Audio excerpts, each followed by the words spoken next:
بیزتی زیور آج سیٹرڈے ہے۔ ہر سیٹرڈے ہم خواتین کے لیے کوئی نہ کوئی موضوع لے کر حاضر ہوتے ہیں۔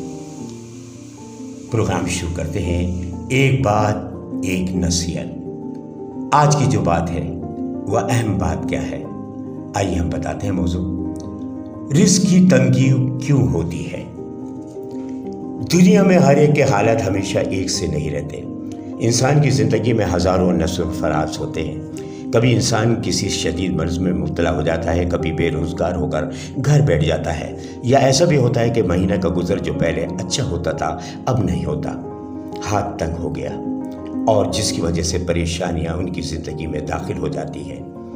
میاں بیوی جو رشتہ ازواج میں منسلک ہو کر ایک دوسرے کا ساتھ نبھانے کا عہد کرتے ہیں، اس رشتے کا تقاضا ہے کہ ہر حال میں ایک دوسرے کے یار و مددگار ثابت ہو، خوشی و غم میں ساتھ رہیں، سلامتی اور ہماری خوشحالی تنگ دستی ہر حال میں ایک دوسرے کا ساتھ دیں۔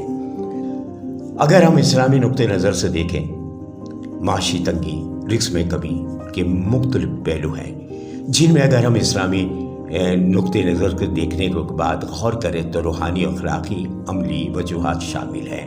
قرآن حدیث کی روشنی میں اس کے چند وجوہات ہیں جو ہم بیان کرنے جا رہے ہیں۔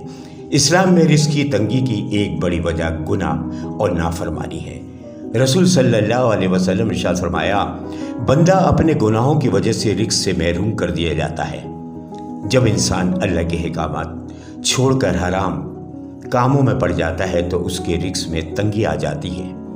قرآن مجید میں اللہ تعالیٰ فرماتا ہے، اگر تم شکر گزار کرو گے تو میں تمہیں اور زیادہ دوں گا، اور اگر تم نے ناشکری کی تو یقیناً میرا عذاب بہت سخت ہے۔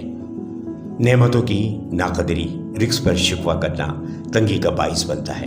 کبھی دوسروں کے حقوق ادا نہ کرنا، خاص طور پر یتیم و مسکین اور رشتہ داروں کے حقوق ماننا رزق میں تنگی کا سبب بنتا ہے۔ ظلم و ناانصافی اللہ کی نعمتوں کو ختم کر دیتے ہیں، اور خاص کر زکوٰۃ صدقہ نہ دینا، کیونکہ زکوٰۃ نہ کرنے سے مال میں کمی آ جاتی ہے۔ اگرچہ مال بظاہر زیادہ نظر آئے لیکن اس میں تنگی اور بے سکونی رہتی ہے۔ یہ بات ذہن میں رکھنا چاہیے کہ صرف محنت سے ہی روزی ملتی ہے، اور اللہ کی ذات پہ توکل نہ کرنا بھی رزق میں تنگی کا باعث بنتا ہے۔